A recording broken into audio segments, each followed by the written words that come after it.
अवग्रहनियम लेने वाले की कथा। अवग्रहनियम लेने वाले की कथा। कथा पुण्य कारण जिन भगवान के चरणों को नमस्कार कर उपधानवग्रह की अर्थात यह काम जब तक न होगा तब तक मैं ऐसी प्रतिज्ञा करता हूँ, इस प्रकार का नियम कर जिसने फल प्राप्त किया उसकी कथा लिखी जाती है, जो सुख की देने वाली है। अहिछत्रपुर के राजा वसुपाल बड़े बुद्धिमान थे। जैन धर्म पर उनकी बड़ी श्रद्धा थी। उनकी रानी का नाम वसुमती था।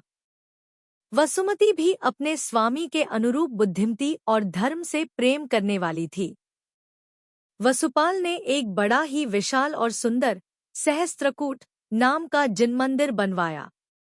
उसमें उन्होंने श्री पार्श्वनाथ भगवान की प्रतिमा विराजमान की।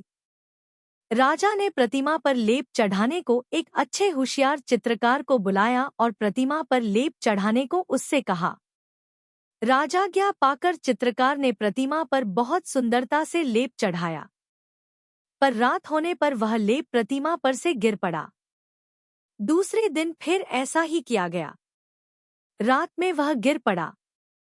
गर्ज यह कि वह दिन में लेप लगाता और रात में वह गिर पड़ता। इस तरह उसे कई दिन बीत गए। ऐसा क्यों होता है, इसका उसे कुछ भी कारण न जान पड़ा। उससे वह तथा राजा वगैरह बड़े दुखी हुए। बात असल में यह थी कि लेपकार मांस खाने वाला था, इसलिए उसकी अपवित्रता से प्रतिमा पर लेप न ठहरता था।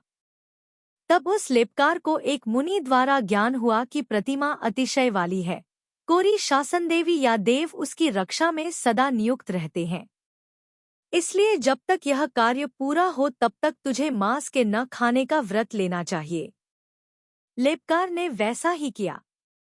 मुनिराज के पास उसने मांस न खाने का नियम लिया। इसके बाद जब उसने दूसरे दिन लेप किया तो अब की बार वह ठहर गया। सच है, व्रती पुरुषों के कार्य की सिद्धि होती ही है।